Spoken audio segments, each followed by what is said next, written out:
বাংলাদেশের বন্দি বিনিময় চুক্তি রয়েছে একমাত্র ভারতের সাথে।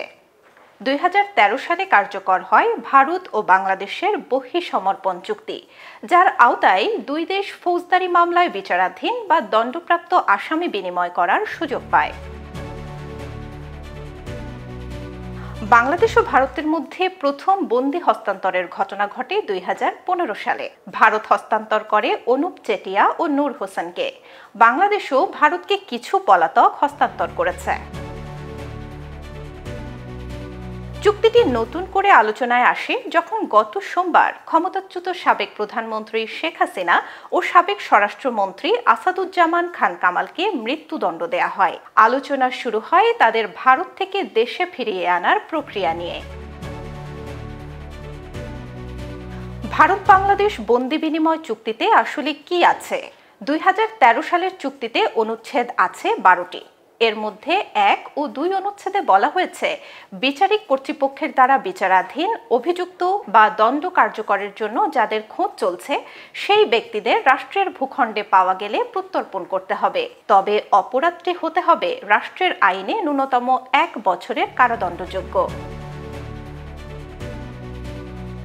চুক্তির প্রয়োগ কোন ক্ষেত্রে ব্যতিক্রম হবে তা উল্লেখ আছে অনুচ্ছেদ ৬-এ।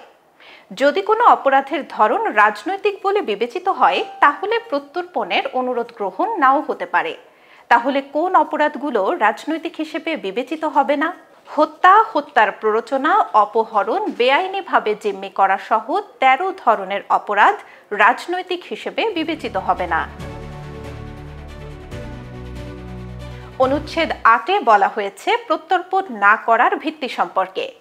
যাকে ফেরত চাওয়া হবে তিনি যদি অপরাধের মাত্রা, অপরাধ সংঘটিত হওয়ার সময় কিংবা অভিযোগটি ন্যায় বিচারের স্বার্থে হয়নি এমন বিষয়ে সন্তোষজনক ব্যাখ্যা দিতে পারেন, তাহলে আশ্রয় দেওয়া রাষ্ট্র প্রত্যর্পণ করতে বাধ্য নয়। ২০১৬ সালে অপরাধীদের দ্রুত প্রত্যর্পণ নিশ্চিতের জন্য চুক্তির অনুচ্ছেদ ১০-এর ৩ নম্বর ধারায় সংশোধনী আনা হয়। মূল চুক্তির এই ধারায় উল্লেখ ছিল, প্রত্যর্পণ চাওয়ার ক্ষেত্রে গ্রেপ্তারি পরোয়ানার সঙ্গে প্রয়োজনীয় প্রমাণ দিতে হবে। সংশোধনী অনুযায়ী শুধু পরোয়ানা থাকলেই প্রত্যর্পণযোগ্য বলে বিবেচিত হবে। এখন প্রশ্ন হচ্ছে, ভারত চুক্তিটি মানবে কিনা? এক সাক্ষাৎকারে আইন উপদেষ্টা আসিফ নজরুল বলেন, এই চুক্তি যদি ভারত ঠিকমতো পালন করে তাহলে অবশ্যই শেখ হাসিনাকে ফেরত দেওয়া উচিত। তবে চুক্তিটির নেতিবাচক ব্যাখ্যা দেওয়াও সম্ভব। ভারত বলতে পারে এটা ন্যায় বিচারের জন্য হয়নি।